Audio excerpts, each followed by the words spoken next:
अस्सलामु अलैकुम फ्रेंड्स, स्वागत है आपका मेरे यूट्यूब चैनल शाइनाज़ डायरी 2.0 में।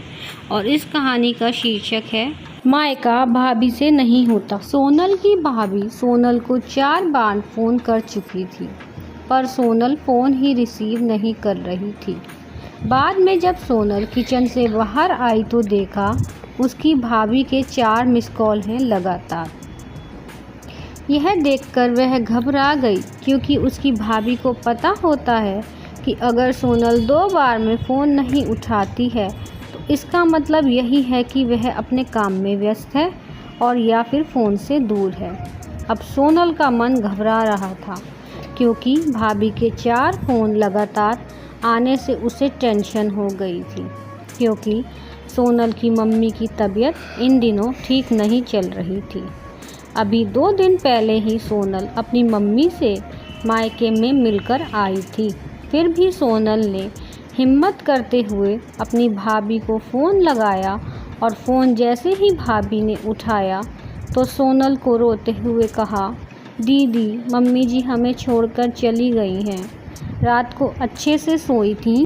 सुबह आपके भैया और मैंने खूब उठाने की कोशिश की, पर वह नहीं उठी। तब हमने डॉक्टर साहब को बुलाया। फिर उन्होंने बताया कि मम्मी जी अब नहीं रहीं। दीदी आप जल्दी से घर आ जाओ। इतना सुनते ही सोनल की आंखों से आंसू बहने लगे। पापा तो पहले ही उसे छोड़कर जा चुके थे और अब उसकी माँ भी नहीं रही। सोनल तो बिल्कुल बेहाल हो चुकी थी। अब सोनल ने रोते रोते यह बात सक्षम उसके पति को बताई, तो सक्षम ने उसे संभाला और उसे जल्दी से कार में बिठाकर मायके ले गया। सोनल जैसे ही अपने घर पहुंची तो अपने माँ के शरीर को देखकर उससे लिपट गई और खूब रोई।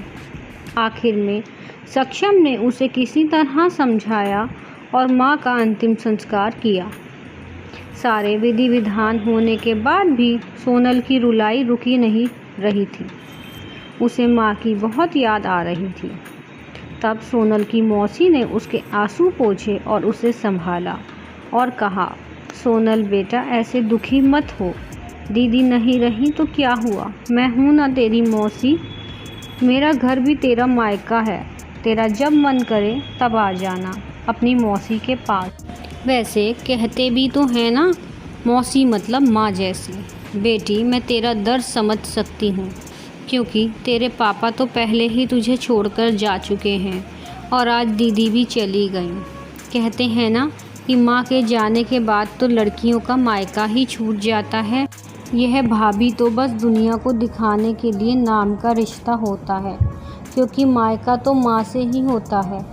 सोनल भी मन ही मन सोचने लगी कि शायद मौसी ठीक ही तो कह रही हैं, और वह मौसी से लिपट कर ज़ोर ज़ोर से रोने लगी और कहने लगी, क्या मासी मेरा भी मायका अब नहीं रहा। तभी सोनल की भाभी दूर बैठी दोनों की बातें सुन रही थी।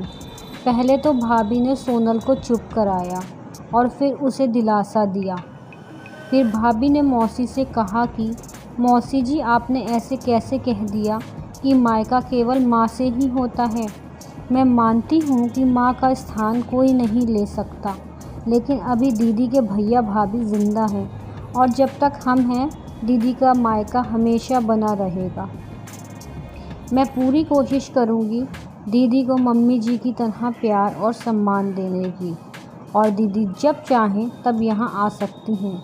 यह घर कल भी उनका था, आज भी है और कल भी रहेगा। मौसी जी मैं भी एक बेटी हूँ और मेरा भी मायका है, और मैं अच्छे से जानती हूँ कि हम बेटियों के लिए मायका कितना महत्वपूर्ण होता है। मौसी जी आप दीदी को अपने घर ज़रूर बुलाइए, पर उन्हें अपने भैया भाभी के प्यार से दूर मत करिए। तभी मौसी ने कहा, बहू आज के ज़माने में तेरी जैसी सोच रखने वाली भाभी बहुत कम मिलती है। मुझे माफ़ कर दे, मैंने सोनल को गलत राह दिखाई।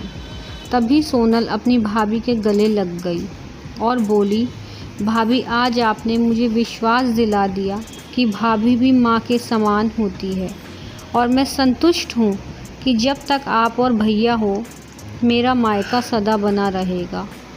और किसी ने कहा है ना कि भाभी माँ के समान होती है। आज आपने मुझे इस बात का विश्वास भी दिला दिया है।